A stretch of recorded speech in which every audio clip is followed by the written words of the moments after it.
এই মুহূর্তে আমরা পৌঁছে গেছি তুই আমার হিরোর সেটে। আমরা পেয়ে গেছি রুবেলকে, অর্থাৎ সকলের প্রিয় সাক্ষ্যজিৎকে। কেমন আছো বল? ভালো আছি, তুমি ভালো আছো? ভালো আছি। কেমন লাগছে? 6 মাস তো হয়ে গেল। 6 মাস হয়নি, অলমোস্ট 5 মান্থস। খুবই ভালো লাগছে। প্রথম দিন থেকেই আমরা ভীষণ ভালো একটা রেটিং নিয়ে, আমাদের স্লটে ভালো একটা রেটিং নিয়ে আমরা, এটাই আমাদের ভালো লাগার ব্যাপার যে আমরা লিড করছি। তো আমরা ভীষণ আশাবাদী। আর আগামী দিনেও যারা নিয়মিত দর্শক তারা জানে যে এখানে নতুন নতুন গল্প আসছে, যেটা ভীষণ ফাস্ট, খুব এঙ্গেজিং। তো আগামী দিনেও সেরকমই এঙ্গেজিং গল্প থাকবে, দর্শকদের ভালো লাগবে। আজকে তো দেখছি সকাল থেকেই থানার দৃশ্য চলছে, কি কি চমক থাকছে? থানার দৃশ্য বলতে আরশি একটা বাজে কেচ্ছায় খুব খারাপভাবে ফেসে গেছে, ওকে ফাঁসানো হয়েছে। তো সেখান থেকে কিভাবে আরশিকে বাঁচানো সম্ভব হয় সেটাই চেষ্টা করছে সাক্ষ্য। কারণ এর আগে সাক্ষ্য আরশির দ্বারা অনেকভাবে অনেক পরিস্থিতিতে উপকৃত হয়েছে। তো ও ভীষণভাবে চাইছে যে আরশি যাতে কোনোভাবেই বিপদে না পড়ে, এরকম একটা নোংরা কেচ্ছায় যাতে ও কোনোভাবে জড়িয়ে না পড়ে।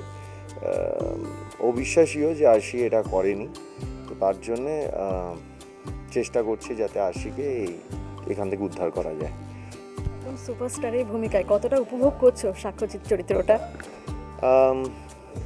এর আগে যে কটা চরিত্র করেছি তার মধ্যে থেকে ডেফিনেটলি অ্যান্ড লাকিলি আমি যে কটা প্রজেক্টে কাজ করেছি প্রত্যেকটাই একে অপরের থেকে আলাদা। এখানেও তাই। সাক্ষ্যজিৎ একদমই বলবো না যে বয় নেক্সট ডোর একটা সুপারস্টারের গল্প। ডেফিনেটলি খুব এক্সপেরিমেন্টাল আমার কাছে, at the same time enjoy করছি। চরিত্রটার সাথে কোনো মিল খুঁজে পাচ্ছ? আমার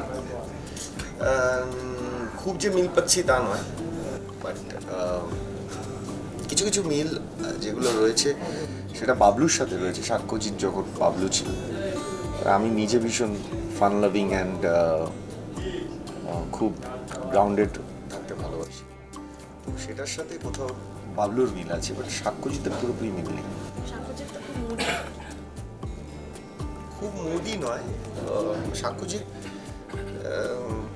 মুডি বলবো না। ও অ্যাকচুয়ালি যেহেতু সাধারণ মানুষের কাছে সুপারস্টার, তো সেই জায়গায় ও সবসময় চেষ্টা করে ওর ওই ইমেজটাকে যাতে ও সবসময় মেনটেন করতে পারে তাদের সামনে, যেটা হয় আর কি। আর তাছাড়া মানুষ হিসেবে খুব সৎ, ভালো মানুষ। আর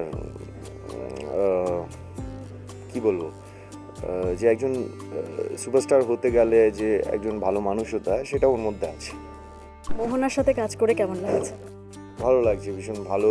ও মন দিয়ে কাজটা করছে প্রথম দিন থেকেই। অ্যান্ড আশির চরিত্রটায় অলরেডি দর্শক ভীষণ ওকে পছন্দ করছে, ভালোবাসছে। আর আশির সাথে সাক্ষর যে ইকুয়েশন, সেটা ও খুব ভালো ফুটিয়ে তুলছে। আমিও আমার দিক থেকে চেষ্টা করছি ভালো করে করার। নিম ফুলে মধুর যে বাবু চরিত্রটা এখনো দর্শকরা মিস করে। ওই পরিবার এতদিন ধরে কাজ করেছে, কতটা মিস করো তুমি নিজে? একজন অভিনেতা হিসেবে তো আমাদের এটাই কাজ অ্যাকচুয়ালি, সেই আগের যে কাজগুলো সেগুলো থেকে বেরিয়ে এসে নতুন কাজে নিজেদের ঢেলে দেয়া, নতুন করে সেটা অনেকটাই করে উঠতে পেরেছি। কারণ নয়তো আমরা এই যে বর্তমানে যে কাজটা করছি সেটার সাথে আমরা ইনভলভ হতে পারবো না।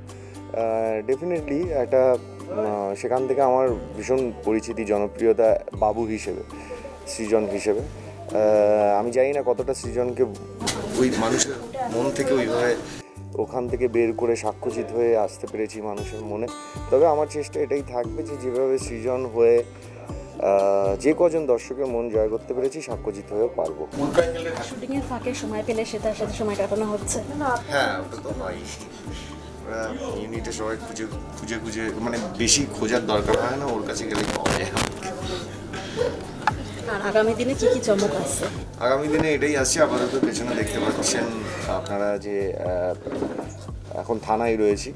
তো আগামী দিনে এটাই চমক যে কিভাবে আরশিকে এই নোংরা চক্রান্ত থেকে বের করা যায়। দর্শকদের জন্য কি বলবো? দর্শকদের বলবো আপনারা যেভাবে সাপোর্ট করে আসছেন তুই আমার হিরোকে, আপনারা এভাবে দেখতে থাকুন, পাশে থাকুন।